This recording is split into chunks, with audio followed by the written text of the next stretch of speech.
सबसे पहले इस क्वेश्चन को देखिए। तो इस क्वेश्चन को अगर आप देखेंगे तो आपसे कह रहा है the current through a wire depends on the time as this. तो करंट को आप स्मॉल आई से दिखाओ, कैपिटल आई से दिखाओ, फर्क नहीं पड़ता है। तो I as a function of time आपको देके रखा हुआ है, ठीक। तो हमें पता है कि आई इज इक्वल्स टू क्या होता है, D Q by D T होता है। क्रॉस मल्टीप्लीकेशन करोगे तो D Q is equals to I D T, ठीक। और इंटीग्रेट अगर करोगे तो टोटल चार्ज आपको मिलेगा, क्यू टोटल आपको मिलेगा अगर इंटीग्रेट करोगे। तो यहाँ पर ध्यान से चेक करिए, आपको क्यू टोटल लेने के लिए टोटल चार्ज ही आपसे पूछा होगा। यहाँ पर इस क्वेश्चन में कह रहा calculate the charge cross through cross section area of the wire in 10 second. मतलब time T is equals to 0 से time T is equals to 10 second तक टोटल चार्ज कितना फ्लो कर रहा है ये हमें बताना है।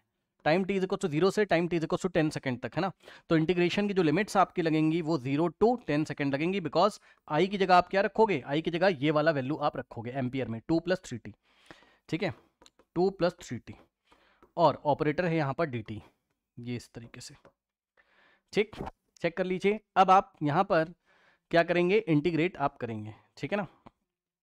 यस, देखिए जरा ध्यान से, यहाँ पर हमने करंट की वैल्यू रखी 2 + 3t। अब इंटीग्रेट करोगे तो जिसको इंटीग्रेशन नहीं आता है ध्यान सुनिए, 2 का जो इंटीग्रेशन होगा कुछ इस तरीके से, इंटीग्रेशन ऑफ 2 dt, 2 आपका बाहर आ जाएगा, ठीक। और इंटीग्रेशन ऑफ dt आप करोगे तो t आ जाएगा, तो 2 इंटू और इसकी वैल्यू हो गई हमारे पास t, 2t हो जाएगा। तो इंटीग्रेशन ऑफ 2 आपका हो कितना हो जाएगा 2t, ठीक, 2t।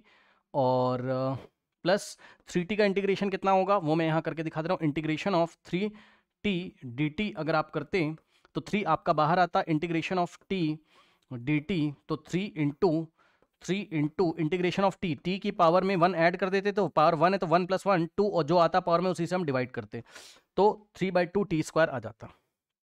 इसका कितना आता इंटीग्रेशन, 3/2 इंटू t², और लिमिट लगेगी 0 से 10, 0 to 10। अब सॉल्व करेंगे तो यहाँ से हमारे पास आ जाएगा करंट, सॉल्व कर लीजिए, करंट नहीं charge.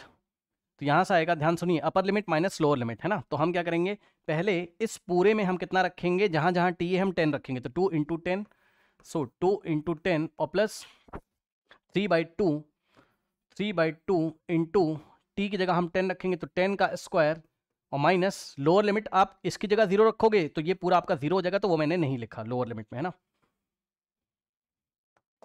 Is equals to 20 plus 3/2, 10 का स्क्वायर 100, 2 1 जा, और यहाँ आएगा 50, तो यहाँ से आएगा आपका 2 + 3 × 50 150, और आंसर आएगा हमारे पास 170 कूलॉम। कोई डाउट है बताइए। This is the total charge, this is the Q total is equals to 170 coulomb हमारे पास आएगा। कोई डाउट है बताइए। नहीं,